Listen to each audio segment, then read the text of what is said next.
Welcome, ladies and gentlemen, friends, new and old, and during these quite challenging and difficult times at the moment for most, if not all of us, both in business and personally.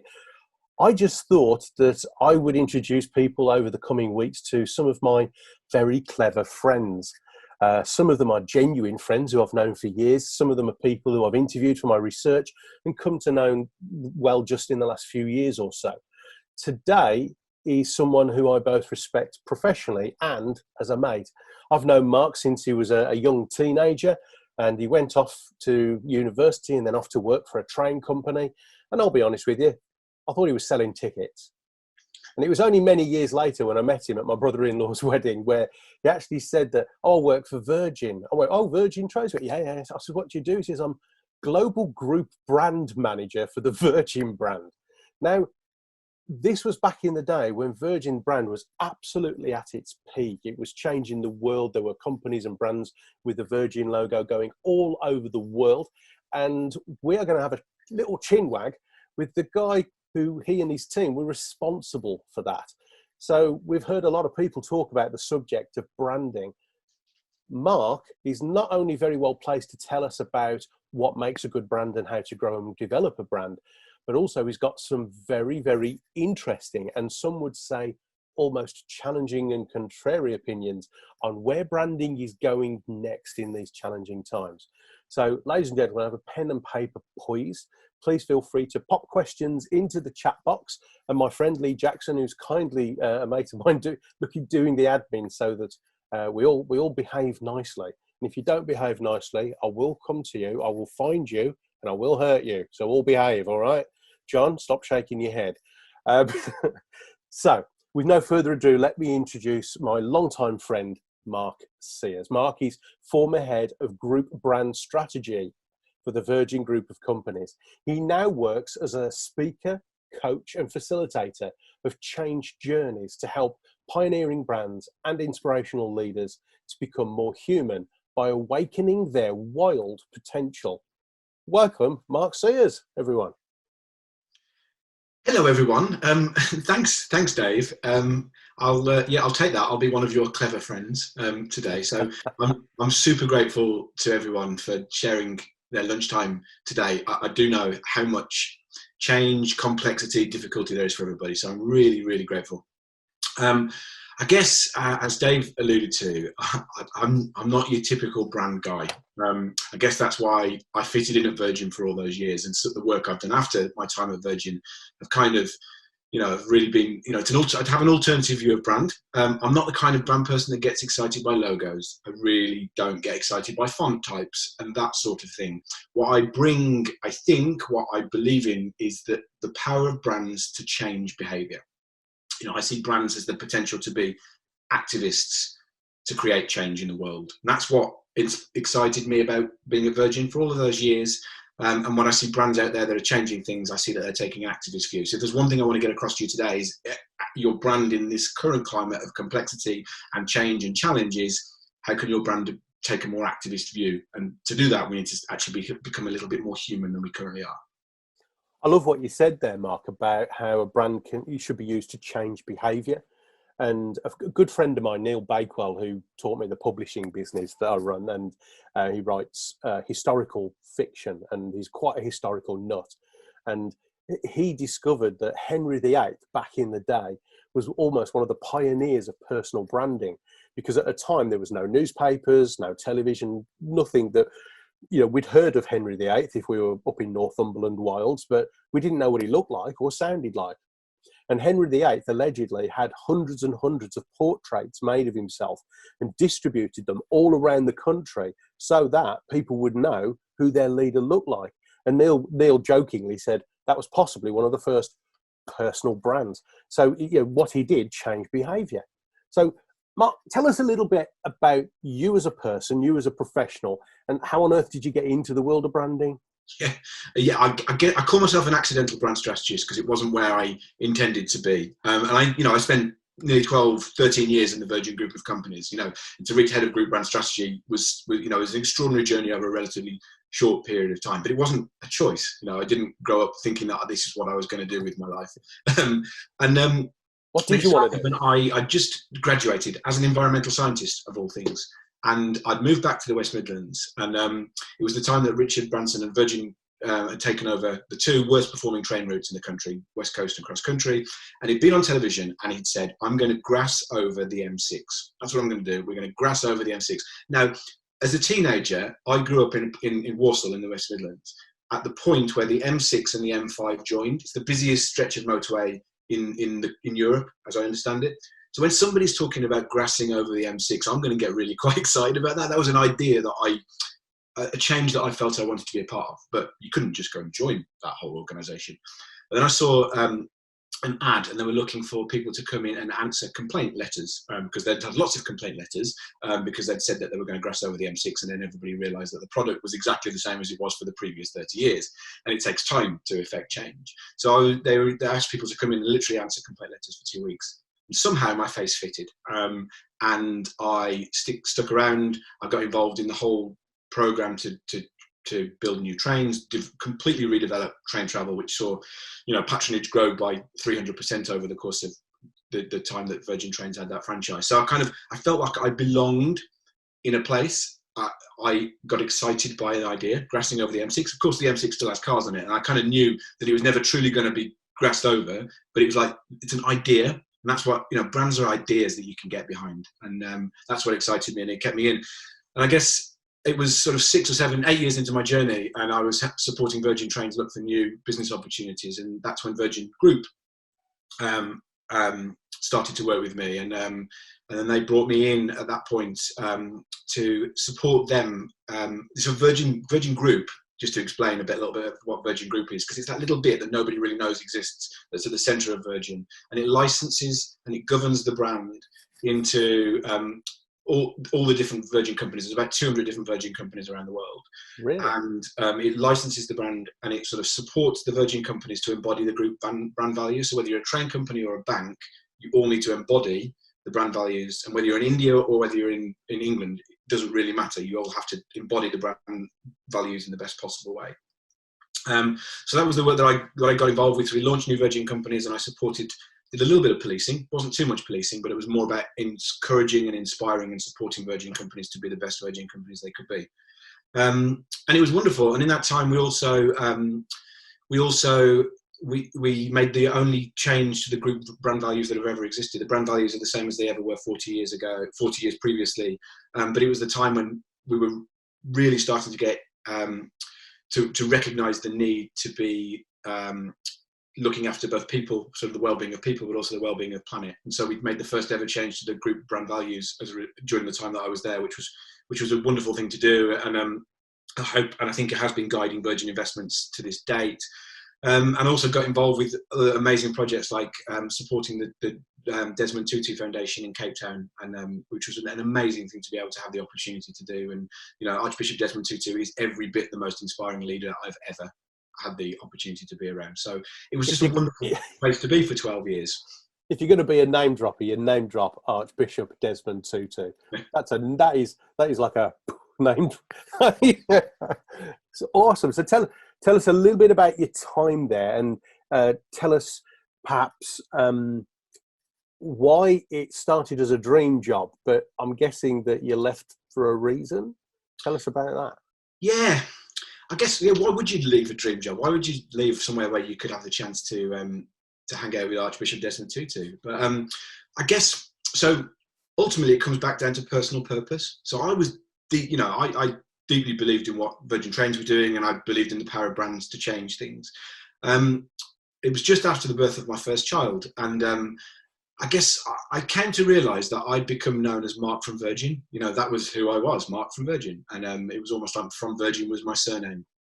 And I guess just the simple, crossing that threshold to become a father made me awaken to my own personal purpose, and why, I didn't mean to be a brand strategist. It kind of took me back to my own childhood. I think lots of people who become parents kind of have that, it sort of makes them become aware of their own transition, their own journey, and their own points in their life. And so it took me back to the point when I was 9 years old, the point that I decided I wanted to be an environmental scientist before I became a brand strategist. And Walsall in the mid-1980s wasn't a particularly nice place to be. It was sort of post-industrial landscape, and I used to sort of sneak off to the canal bank, and on that canal bank on one particular day when I was 9 years old, I saw kingfisher, and I don't know whether you've all seen kingfishers, but against this sort of post-industrial gloom, monochrome colour, there's this sort of flash of neon and pink, and it kind of just that simple act kind of just opened my mind and blew my mind, actually, and it made me want to be an environmental scientist. And there was a point in me at the end of my time at Virgin, I was like, there's more to my purpose than is only tied up in the Virgin brand. And so I didn't know what that meant to me at that point, but I knew I needed to step off that cliff and step away from what was in many ways the dream. So that's what happened. And ever since then, I've been sort of trying to understand how to bring those two parts of me together. That bit that saw that witnessed that kingfisher and just saw that the incredibleness, that wonder of the natural world, and but also this desire to change things. So that's been my journey over the last few years.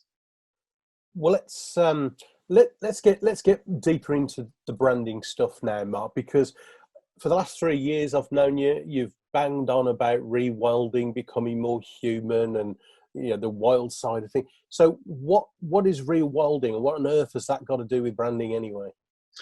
Yeah. So Rewild. So if I just talk about a little bit about what I did. So because the rewilding journey is exactly what the journey I've been on for the last few years, and so in that point, as I threw myself off the cliff from the Virgin group of companies, I was looking for the next bit of change to get involved with, that connected me back to those two things. And it was just at that time that some friends of mine, or they've become very good friends now, that had started, they were making a film with a filmmaker about rewilding childhood. So actually about how children have become deeply disconnected from nature, and the impact it was having upon their well-being. And they brought together, so I worked with them, and we brought together like all the big nature conservation organisations from Britain, and lots of the play organisations, and some of the sort of education organisations and things like that. So it's rewilding, John. So we started to collaborate around how do we actually change people's perceptions of what it is to be wild. And we made a film. It's called Project Wild Thing, and it's been seen by 1.5 million people around the world. And, whoa. What's that? You created a movie that's been seen by 1.5 million people. So I was involved in that. So I didn't make the film, but I was involved in building the movement to support that. 1.5 million people saw that film. It's called Project Wild Thing. If you go to thewildnetwork.com, you can still stream it on there, I think. So wow. And we made an app, and we generated over an hour's. These were just ideas for families to go outside and have fun outdoors, and it created over a million hours of wild time off the back of that. So it was kind of, but for me, the really interesting thing about it is how do we change the language and how do we support people? Because it's not really about children; it was about adults, and it was about the systems that we put in place. So for me, rewilding is actually, so it's not necessarily about reconnecting to nature, about the bit of us that's to the wild that's on the outside of us. Rewilding, and the bit that gets really exciting, is actually awakening to what is wild within us, so that actually we are itself wild creatures. So how do we step into our own wildness? And wildness as a word derives from the word will. So how do we become willful participants in our own life and in the change that we want to create in the world? So that's say that again. Say that last sentence again. How do we become willful participants in the life that we're leading and the change that we want to see in the world? That's what rewilding is, just as much as it is about bringing species back and connecting to nature. It's about our own wildness, right? And awakening our own wild potential, because the potential for us to change things in our own lives, but also through our brands, through our businesses, is extraordinary. And I think too many people are just living only a small percentage of their potential. So actually, that's what rewilding is: stepping into awakening our potential as human beings. And that links back to the first two things you said about a brand should be something that changes behaviour, and it's something that you can get behind. Love it. Okay. Can I, just before I ask you the next question, can I just ask a supplementary question, which is for the people like myself who just find all this stuff quite baffling and amusing, as to why it works. What is a brand? Yeah, what is a brand? It's one of those massively, it's one of those words that means everything and it means nothing, and it's sort of like it's overused, it's misunderstood, kind of like it's almost seen as this holy grail. If only we can crack our brand. But I think the way I understand brand is on two levels. Is one, it's a way of making yourself or your offering distinct from something else. So how do I create a distinction from something else?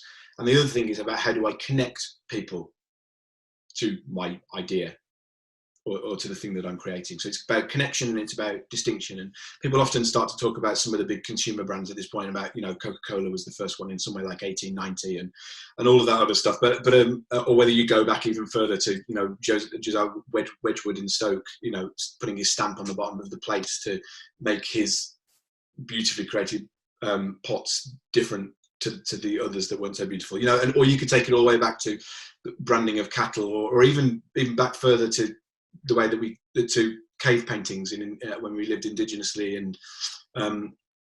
and different tribes would use different colours and different ways of writing that would make them what the paintings that they were creating distinct to others. So it's kind of like it's this way of making ourselves distinct and a way about connecting, and that has to be much more than just looks. Which is why whenever I talk about brand, it's like only a tiny fraction of your brand is the logo. It's almost like it's the last thing that you need to think about. It's about how do you connect on a much deeper in the roots of what you do is what's really interesting. So it's every single interaction that you do that makes you distinct and that makes you connect to other people on a human to human level.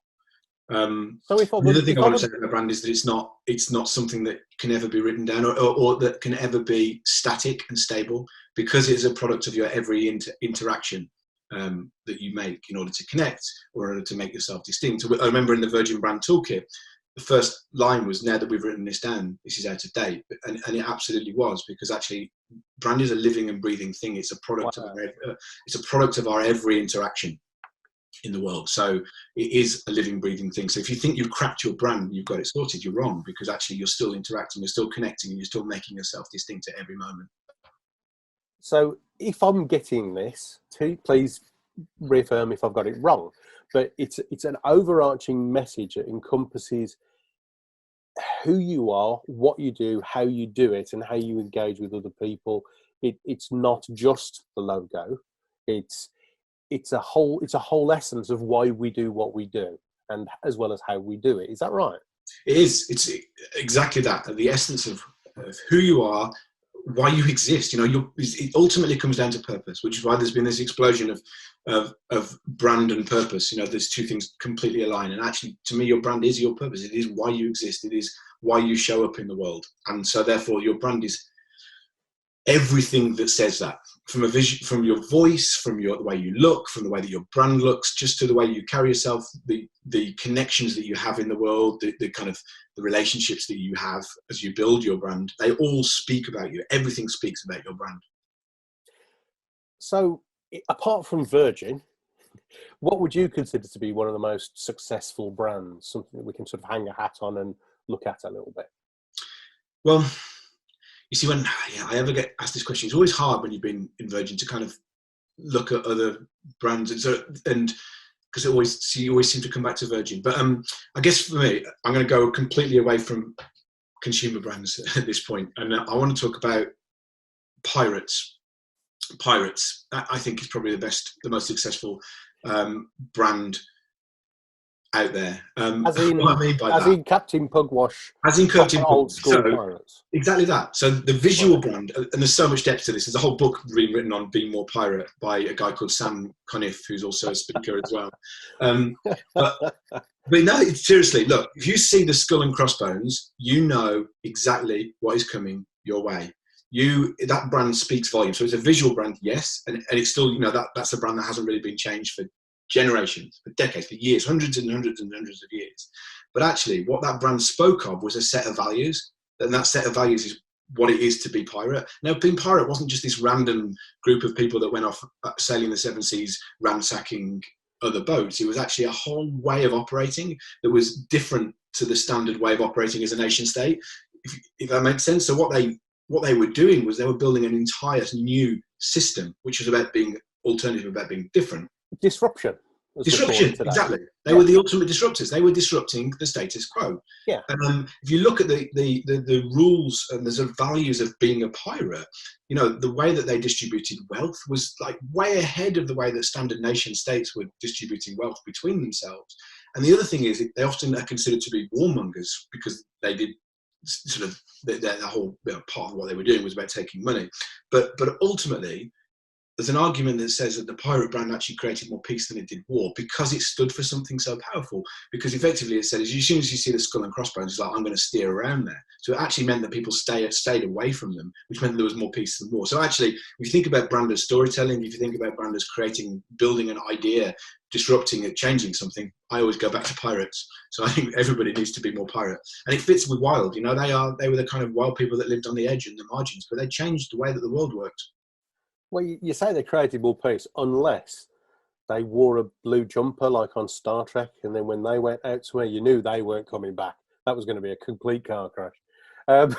So, Rewilding. Now, you come from the corporate branding sector. You work with individuals on their personal brand, small business brand, big business brand. However, if you're going to be pushing down this rewilding route, do you think that's going to sit comfortably with them? Not always, no, because it's disruption, and we're asking people to be to behave differently. And you know, I guess a big part of all of my work is it's not just what you do; it's the way that you do it. There's a song there, isn't there? But I'm not going to sing. But like you see, so many people that are talking about brand disruption, and it's change process. It's kind of flip chart change process, you know, and it's textbook ways of looking at change. And I guess once you start to apply the rewilding rewilding lens to the way of building brand and doing business, you actually start to see it's the way that we do it, which is why most of the change journeys that I do is about getting new forms of inspiration. So we look to natural systems to inspire us to look at how we can build our businesses, build our brand. We actually, you know, we do workshops, and we do them outside, because if you want to develop empathy and you want to develop creativity, the best place to do that is actually stepping outside of the normal place, the normal places that we work. And that's not easy for everybody, but it is where the magic happens. You know, it's like awe and wonder is a way to wake up to the potential of ourselves. And I think we too often hide behind the kind of normal ways of doing business. Do you know what? You actually brought back a memory there of many years ago when you and I stood above cloud level as dawn was rising on Scarfell Pike when we were doing the Three Peaks Challenge. And I can remember truly, for possibly the first time in my life, being overcome with the awe of nature, a real connection. Okay, so you're hooking me. Okay. You're hooking me. Good. Now, there's quite a few people on the call who are either working for themselves, sole traders, run micro, small, or even medium-sized businesses. I don't think we've got many people from big corporates. We've got a few big businesses, but no big corporates on at the moment. But answer this question for me, if you will, Mark. Why would they need to change the way they think about the way they build a brand? I think. I mean, we're living in a world of massive change. You know, even before coronavirus, COVID-19 came about, we're living in a time of change and complexity for building brands. So I'd say if you don't change the way that you do it, the world is changing around you. So, you know, if you're going to differentiate, you're going to connect, then you need to change the way that you do that. Old rules no longer apply. In fact, just, you know, right at this very moment, you know, nobody's writing a rule book for how to connect, how to differentiate yourselves in the modern world, you know, particularly not now and over the last few weeks and months. So the world is changing, you have to change. I think I'd definitely point to the whole issue of trust, and customers, you know, they want to trust in brands. You know, they think it's an important part of their purchase decision making, but we also know that brand trust is shrinking significantly. So, you know, if you want to build trust in the modern world, you know, you have to think of new ways of doing it, and actually through your visual brand isn't enough to get people to trust you. You actually have to connect on a value to value level. So we've got declining levels of trust, which means you really need to connect on human value terms. We've got a situation where we all experience it. We might over the short term feel like we've got a little bit more time, but for many of us, actually, even in the current crisis, we don't have more time. But in general, in society, time is this most precious of resources. A piece of content on Facebook is seen but 1.7 seconds or something like that. It's like all our competitors seem to have more marketing budget than us. All of these reasons that mean that it's almost impossible to get ourselves to be noticed in this kind of really complex, difficult world. So again, we've got a heartbeat in order to get our message across. So the best way of doing it is connecting on a heart-to-heart level. It's more effective than any algorithm at getting noticed. I try to think of sort of practical examples to get my head around complicated things like this. Because I know for you it's not complicated, but for me, I'm going, brand communications, it's all, and it made me think. I heard a political commentator talking about how at the moment in current times it's the small person with a real sense of purpose and community who's being heard, like Captain Tom, who's 99 years old, bless his heart, walking 100 times around his house and smashing 20 million quid for charity at the NHS, whereas the people who were shouting the loudest before, the people polarised edges and extremes of society who were just, where are they to be seen now? Is that because perhaps their brand wasn't authentic and it was just a sort of polarised soapbox, or a bad metaphor, but do you understand what I mean? I entirely do. And I think it's that whole thing of, it's like the current situation is more rapidly than ever before shaking out the human from the inhuman. Totally that. And I think if you take the trust point again, the traditional way of building a brand is to look at where people are dissatisfied, where people are unhappy, and then you tell them that they're unhappy, and you tell them your product or your service will service that unhappiness. And actually what I'm saying is necessary in these times, not just in the times of COVID-19, but in these times of change, is that we need to go beyond that and actually say, no, I stand for the things that I too stand for the thing that you believe in. So, if it's like, so you go alongside somebody, you're not trying to say, I'm going to solve the problem for you. It's like, I also recognize that there is a problem here and I also want to change it. And in changing it, it will make your life better. Does that make sense? It's kind of like, I am in service to the problem. I'm not trying to solve your problem. I'm trying to solve your problem by changing the problem. I actually posted something about this personally this morning on social media about how in this time there are so many people shutting down with fear of the unknown, lack of control, being controlled, uncertainty about work, life, finances, health, well-being, that people are just shutting down and procrastinating instead of actually standing up and being courageous enough to keep moving forward or change what they're doing and how they're living or working. And I think a lot of people watching this, I'm going like this because I only woke up about 2 weeks ago in this crisis. But I wonder how many people on the call right now would actually say, okay, yeah, I'm strong enough to stand up and really live my organisation or personal brand. Are you in a place watching this where you're courageous enough to actually start living who you are, instead of being sort of protectionist and trying to shut down and protect, when actually we are culturally, that's the wrong word. From an evolutionary perspective, human beings, we're designed to evolve. We're designed to grow, to push, to grow and develop. So I think I'm beginning to get this, Mark. I think I'm beginning to get this. Thank you. So, and it's not, it is a fundamental shift, I think, because it's been forced on us to happen more rapidly than has been happening. It's been a kind of an emerging thing that we need to focus on purpose. And all of a sudden, this has happened this year, and it's making so much happen. Now, all of a sudden, we're being pushed into this place where, unless we're activists for something, unless we make our brand stand for something, we don't even stand a chance of getting noticed. So it's like, what is it that bothers you? What is it?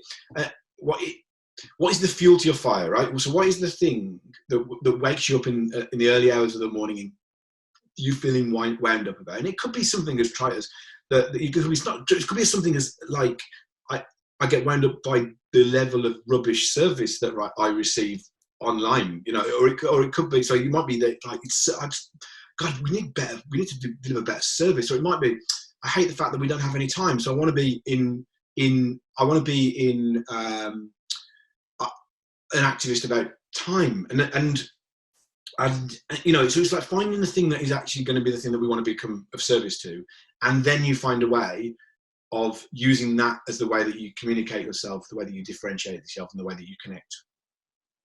Wow. Okay, it's beginning to settle. It's beginning to settle. I've got a two-part question for you, brother. The one is, so how do we, if let's just say we've created this thing for ourselves, this message, whether it be a brand, a logo, an ethos, a culture, how do we build that, and how do we future-proof it? So the building of it, right? It's so for every hour that you spend looking at your visual brand, you need to spend 10 hours looking at the roots of your brand. So this is all the stuff I'm talking about in terms of purpose and service. So what are you in service to? What is your purpose as a brand? What are you going to be an activist for? And then you start to look at some of the questions about, am I as a leader, because we all are leaders within our brands, you know, whether we're working within a big corporate or whether it's a personal brand. As a leader of your brand, you're operating in a way that is congruent with those belief systems. So I talk about, are you operating in your genius? And genius is another one of those fascinating words that kind of comes from a really interesting root. So genius never meant that, Dave, you're a genius the way you play piano. It's more about, it was always used as genius with another word after it, which was loci. So actually, when you're operating your genius, it's actually genius loci. So loci means location. So actually, are you operating actually within your genius? So the Irish still talk about it. There's a genius about this place. And there's certain places that we all know of where at certain times and places, the light comes together, or certain things happen that mean that place lights up and becomes amazing. So I'd say once you've actually worked out how you are of purpose, you need to work out, am I in my zone of genius? Am I in that place where I light up, where I become amazing? Am I being supported by the right people? So make sure you'll be surrounded by the people that are going to help you and push you to become amazing. So that's your genius loci. It's a very specific location. And you can't be there all the time, but it's about, how do I find myself in that real moment of magic that I find myself in? And then the third thing is, you start to embody the change that you want to see in the world. So I talk about becoming a story carrier rather than a storyteller, because anybody can tell a story, but not everybody can carry their story. So it's about, how do I embody it in every single action that I take? Everything that I do creates my brand. So how do I start to walk the talk on an everyday level? If you start to do that, your brand becomes a culture, and your culture is the thing that scales and grows your brand. Wow. So at a practical level, to people running sort of micro businesses, how can they start to do this? If you know they've got a pen and a piece of paper in front of them, what should they start doing, stop doing, keep doing right now to start building and promoting their brand? So make sure you're standing for something. Make sure that you are not trying to solve an individual problem that your customer might have, but actually be of service to that issue. So what are you in service of? And make sure that's bigger than just the pursuit of money. Are you in service to something bigger than that? That would be the first question. And then, how can your brand start to take actions to be of service to that issue? And then explain. So if you are so let me take Patagonia. So Patagonia is another brand that is probably, after Pirates, is probably my second favorite brand. So this is $1 billion company. When people talk about Patagonia, I think this is kind of niche outdoor brand. It's $1 billion company. And they are in service to the healing of their home planet. That's what their mission is. They do it by raising money, by selling very high quality gear to help you be outside in wild places. 90% of the profits they make are invested in local grassroots activism that are designed to do that healing of their planet. You know, so what they're doing is they're actually making they're twisting their whole brand to be focused on the problem that they're trying to solve, which is, we're in a climate crisis. We've used up over half of the world's resources in the last 50 years. You know, we've got to change the way that we do business on this planet. The way you fund it is by selling gear that in itself is not degrading of the planet, because they make sure that that's baked into what they do. but actually the whole purpose is about solving a problem, not selling you stuff. Can I ask a selfish question? Yes. So in my game, I'm a professional speaker.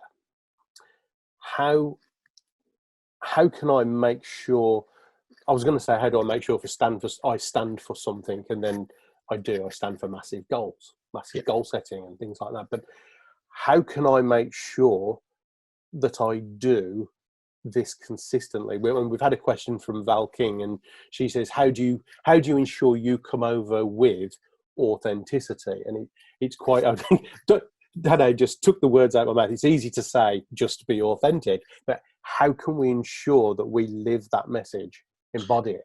Yeah, well, I mean, this goes back to this idea of being a story carrier. So I'd say for you, you're not, yes, you stand for massive goals, but I think you stand as well, or the thing that you're in service to is that when people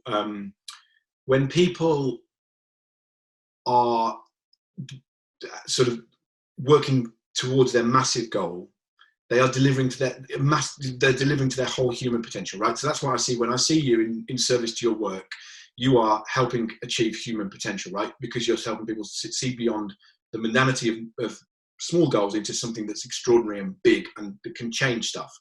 So that, I think, is what you're in service to. And the only way that you can then embody it, to be authentic to it, is if you start to live that way yourself.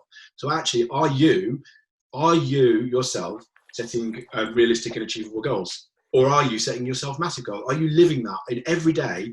Are you taking what you talk about and are you doing it?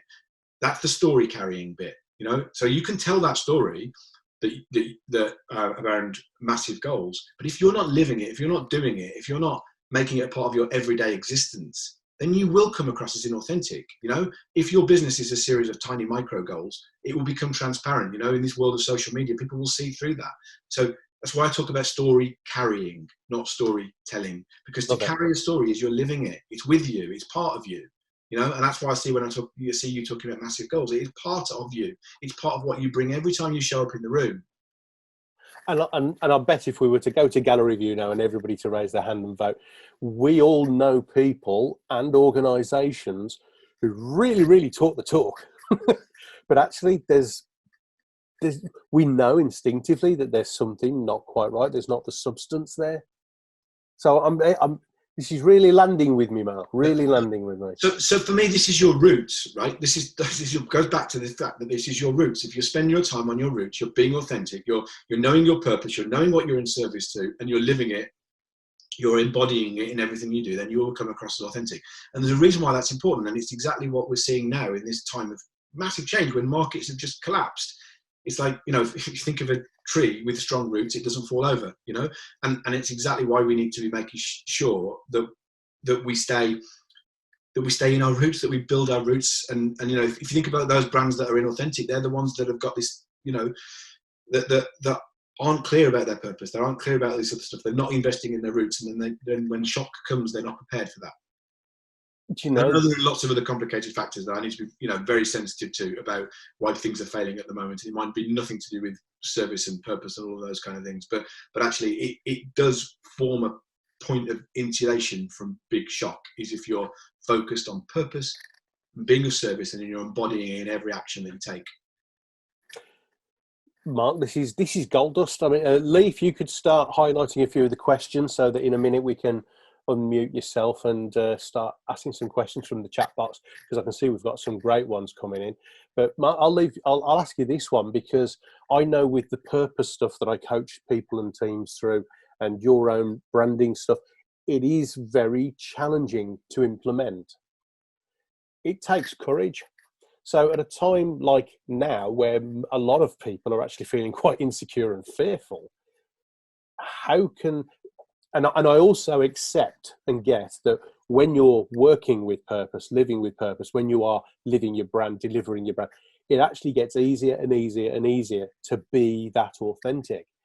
But if, as was the case for me many years ago, I wasn't aware of it and I was putting on the show, but didn't have that substance behind me, it actually takes massive courage to start the process of implementing the walking the talk?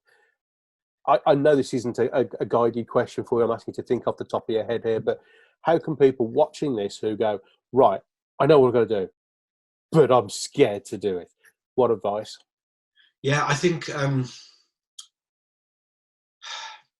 guess, firstly, it is difficult, and it is difficult now. All of this stuff is difficult. And I guess what we're asking people to do with their brands is to think deeper than the superficial level. That is always not an easy process to do. So I think with this kind of brand change, things take time. You know, it's about an investment in time, but it's why I also believe it's an investment in experience rather than, this is not something that can be learned from a toolkit. It's not something that you can pick up a guidebook to and go and do. It actually has to be a felt experience. So it's why I believe in experience-led journeys rather than than something that you can just read. It's not something simple, which is why brand is hard to get hold of. Really, it's hard to explain. But I guess I don't know. I always seem to want to come back to human potential these days, but it feels even more important than ever now when we're going through this massive crisis, this massive time of transition, and you know, it's like we all, when we were kids, like me, the 9-year-old boy on the canal bank, right? And I saw that kingfisher, it changed my life. It's like you kind of dream about magic when you're a kid. And I think we forget that we have the power to change things. And so I think use this time to actually go, because we've been given an invitation to pause. It's painful, and a lot of us are experiencing grief and sadness at the same time, but actually it is an opportunity to kind of go, I dreamt about magic as a boy or a girl. You know, what can I do to change things? So I think it is difficult, but I think at this particular time, it is a time to rethink and refocus. We don't have to carry on doing what we've always done, right? We can actually use this time to think differently and behave differently. Ask ourselves these really big, beautiful questions. Now, if we can't do it now, we're all of a sudden going to go back to busy. So I think now is the only time we're ever going to give ourselves to ask them. Very true. And I can't remember who said the quote, but there's a magical quote that links to what you just said, which is the greatest moment of evolutionary change in human nature has happened when, to begin with, one person dares to think and behave differently. Yeah. You know, we're unique. Yeah. We are all entirely unique. That's hence that genius loci point. We are all entirely unique. We are one in many trillion. If you think about life in 3.8 billion years, life being on this planet, the chances of us being here at this particular moment in time is, infinitesimally small. And we forget that each of us, this genius loci, is different in everyone. The moment and the time that make us each light up as individuals is all entirely differently. So why try and be anybody else? Just try and be your best self. Wonderful. Well, before I ask you if you've got any last words, Mark, Lee, if you could unmute yourself and perhaps field a couple of questions to Mark from the chat box. Sure. Yeah, we've got some practical and some deeper ones, Mark. Marion's asking, as a company, should you limit your social media channels?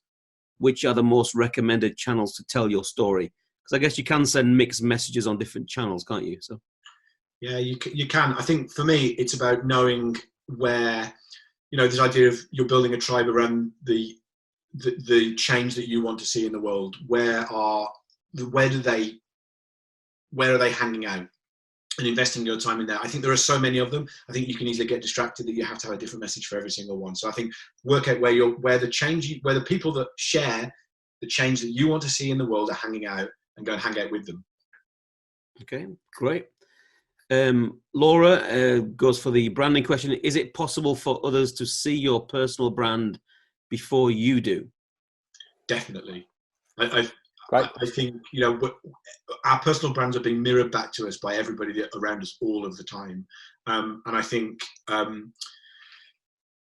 it's really important that we sort of see ourselves mirrored back. We start to see that thing. We are living our personal brands, whether we know we are or not. So actually, people say, actually, that's your personal brand. It's because we are it. We are every day. We're interacting with everybody, and they're seeing us. So yeah, we are all personal brands, whether we like it or not. I can also add a personal testimony to that, in that I had been resisting everything I do now for about 10 years. And when I got Mark to work on my brand, he just pointed it out to me in black and white, the overwhelming evidence that everybody saw me for what I do and who I am. But I was resisting using that as my brand for some reason. And yes, so the answer is 100%. everybody sees us when we're being authentic for who we are. And actually, the opposite is true as well, because we can spot charlatans a mile off, can't we? So we can observe the shiny suited, pointy fingered people who have got no substance a mile off. Yeah, it's funny. As a speaker, me and Dave often talk about this.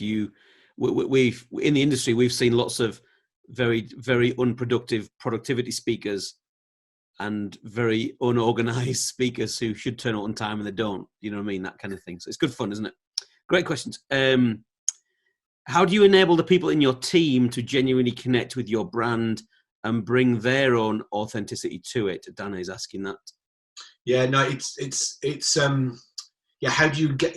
I think partly it's about when you're working on that hiring and that recruitment process, that you're making it very clear what you're in service to, what your brand is in service to, and ensuring that you're hiring people that share some of that. Of course, they don't have to be entirely and completely aligned. I wasn't entirely and completely aligned with where Virgin were, or where Virgin are. But I think you can actually do the work that says, here is, if you like, when I talk about the genius loci of the brand, and here is each of the individual people around it, and where is that overlap? Because there are sweet spots where everybody is at their absolute best and where the brand is at their absolute best. So there are ways that you can map your individual skill, your individual purpose, your individual alignment with, if you like, the mother brand that they're working with. Great. There's a question about Virgin. Are you willing to answer this one, Mark? Yeah, go on. Has it lost its way, and is it only middle-aged people that have respect for it? I'm speaking as a middle-aged person myself now. There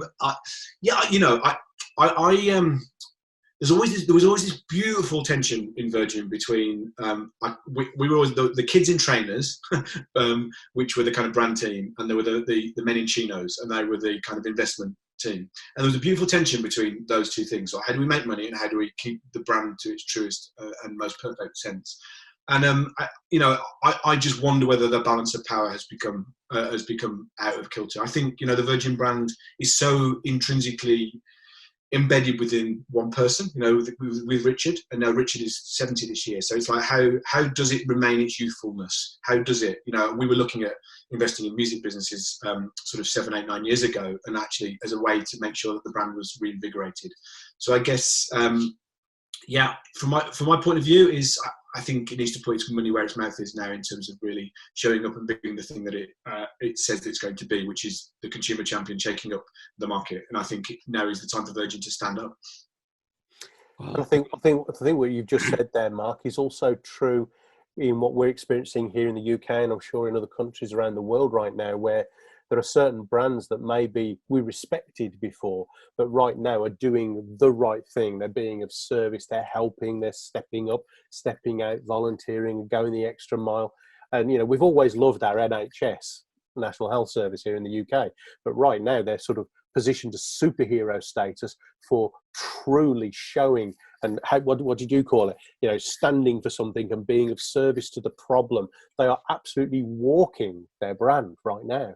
And I think when you see organisations and individuals doing that, I think it just exudes joy is the word I'm looking for. I love seeing people who are just on it. Yeah. And partly it's down to business models that they have and everything like that. But I think that it's just what Virgin have the potential now to re-engineer themselves, like we all do, right?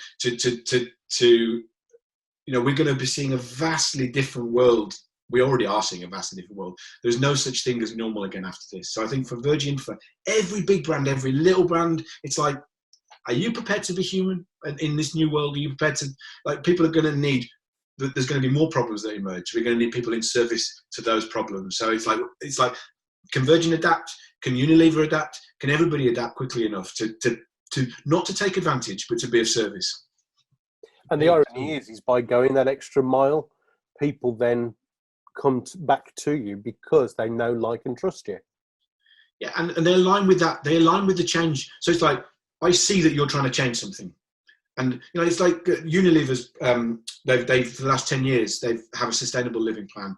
And they're on the transition that every Unilever company has to be moving towards a sustainable future. But the ones that are furthest down that line are massively delivering against their products. So Dove is their big cosmetic brand, the brand that, God, what do you describe Dove? Cosmetic brand, it's not cosmetics, but what they stand for is female empowerment around female body image. So most of their marketing is about solving that problem. It's not about, so you want to come alongside them and use their products because you're interested in that problem, not because you're interested in keeping yourself clean. Do you know what I mean? So you stick with them because they're interested you're interested in that issue, which is way bigger than a bottle of shower gel. True. Okay, so we've got Carolyn here is asking the deeper question as well. Is have you got a little tip? How would you get people to tell us what your personal brand is? Because most people won't, if they're not in business, they won't know what you're talking about. So how do you get people to say, "Oh, you're that"? Or yeah, I think getting them to asking bigger questions of them. So rather than asking what their personal brand is, asking them what they're in service to, or even the question that I like to ask people is, "What's the fuel to your fire? What is the thing that gets you wound up? What is the thing that gets you angry? What is the thing that frustrates you? What is the thing that makes you cry?" I mean, if you really want to go down that road, but I think you start to really open people up when you start to ask bigger questions. Ask all those questions, and then you say, "Well, what am I in service to?" And then you might get to what their personal brand is. I am this at the end of it. But that's kind of like it's the end question, not the beginning question. So you bigger, I call it more beautiful questions. So ask more beautiful questions further up. Love it. 2 more quick ones, Lee, and then we'll wrap it up. yeah, it's quite a long one from William. William, do you want to just tell your question real quick? Go ahead. Hang on, just go ahead. Both unmuted ourselves at the same time, I think. Mark, thank you for that. It's really, really, really interesting. I work sometimes with clients who use people they don't employ, associate trainers being an example in training companies, and because they want them to portray the brand values all the time, but they might be working with different companies at different times. So I wondered what your kind of key piece of advice that isn't putting a parrot on your shoulder and going to sea. That will help you to get those people you don't employ, don't control directly, to really live the brand values that you've got. Yeah, thanks, William. Yeah, definitely. Going to pirate going to sea would be a lovely thing, but impossible for everybody. I think the thing is, what we often see is that businesses in that situation will give people a one-page. Here's a PDF. Here's how to be the brand.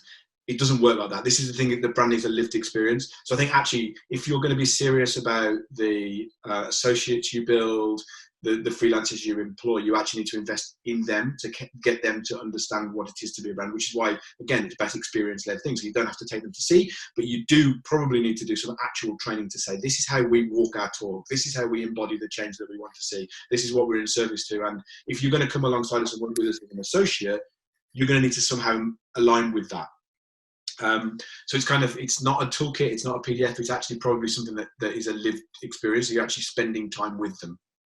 And that's not always possible. It's definitely not possible in these current times, but actually don't think that written advice can give people the essence of a brand. And it reinforces what you just said earlier, Mark, about asking deeper and more significant questions at the recruitment level. And getting them to do things. I remember when I had my catering and event business and I used to hire chefs, and I know it's a bit of a cliche in the chefing world, but we could ask them all the questions, look at their qualifications and where they'd worked and who they'd worked for. But actually the real test was, can you go downstairs and cook me an omelette, please? Can you walk this talk? Yeah. Do you know what you're doing? Okay, so a final question from our friend Leslie Hunter. Leslie, do you want to give your question again about the personal brand thing? Oh, there she go. Oh, and just don't press it, Leslie. I'll do it. No, it's locked. Okay, sorry, Leslie. That's not. Oh, it's there. Oh, one more time. There you go, Leslie. Go for it. Go for it. Hi, Leslie. Hi, Dave. Nice to see you again. Right. So if I'm getting this, what we're saying is the brand is personal, but you may deliver a series of products or services that sit under this and could actually be aligned with entirely separate audiences, but there'll be the common core or common core that is your brand. Is that the key message I'm taking away? Yeah, that is. I mean, it's exactly. I mean, that's how the Virgin brand works. You know, that there's no other brand in the world that I can think of that can have an airline and a bank and a gym, and also have one of those in Australia and in India and in America. You know, it's sort of it only does it because it has a core essence, a belief system that it is in service to being the consumer champion. That's what the Virgin brand is. So we all need to work out what we're in service to. It doesn't matter what we apply, but the business units that we apply it to, the businesses that we work in, it could be anything as long as we're standing for solving that same problem. It might limit us slightly, but actually we stand for something and then we apply it in the way that we need to apply it. Does that make sense? I think she's been muted, so I'll say yes. Okay, great. Yeah, she's there. Does that answer your question? Thank you. Thanks, Leslie. Right, Mark, well, first of all, before we sort of draw it to a close formally, thank you very much for your time, your generous nature, because originally we'd got paid people on this call, and Mark and I made a call between us that actually, do you know what, we need to walk our brand, and we just decided, make it free, let's be of service. So at the end, I'll ask everyone to thank you, but Mark, personally, thank you, my friend, for being so generous with your expertise. Can I ask you, is there any one last thing you want to specifically add? And then on the back of that, tell us how people can get in touch with you if they want a next step with you, mate. That's lovely. Yeah, I think I just want to speak about the times that we're in, actually, and just because I'm conscious that I deliberately didn't speak too much about COVID-19 and coronavirus. So I just want to say these are times of deep transition. So I think the thing that I'm saying to everybody I speak to at the moment is the line, be excessively gentle with yourself. So I think that goes to you, Dave, it goes to everybody that's here, just be excessively gentle with yourself. So that's the main thing I want to say is, so I'm in this, you've seen a sneak preview of what's going to be out in the world later on this year. So this is an offer that isn't sort of public yet. So I don't have a website ready yet. It's going to be launched before the summer solstice. You heard it here first. But my LinkedIn profile, so if people want to hear more, get in touch with me on my LinkedIn profile. You know, if you want to take this further, I mean, usually I do coaching sessions that take place in the natural world. You know, we are more human when we're out there, and I do that. I realise we can't do that at the moment. So, but I'm offering some online coaching at the moment. If people are interested, get in touch via my LinkedIn, which you'll find me as Mark Sears simply on LinkedIn. Not Mark Sears simply, just Mark Sears.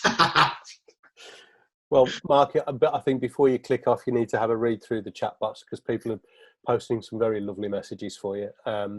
It only leaves me to say, sorry, did you just say via LinkedIn profile? Did you say that? I did say that, yes. You did? Wonderful. In that case, my friends, ladies and gentlemen, I'll give you Mark Sears. Thank you very much indeed, all of you, for being on the call. Thank you very much for your time, your energy, your contribution. Mark, your ledge, thank you very much. Have a terrific rest of your day, my friends. And in 2 weeks' time, if we're still in this crisis, let me know who else you'd like me to interview or what subject you'd like covered, and we'll see who else we can get on these calls. And stay safe and well, everybody. God bless you all. See you soon. Thank you. Thanks for watching. Please subscribe and hit the notification bell for more videos. Then click the TV to watch the next video. Oh, and don't forget to visit our website at davidhyner.com to claim your free audiobook. Until the next time, go Rhino. Have in it.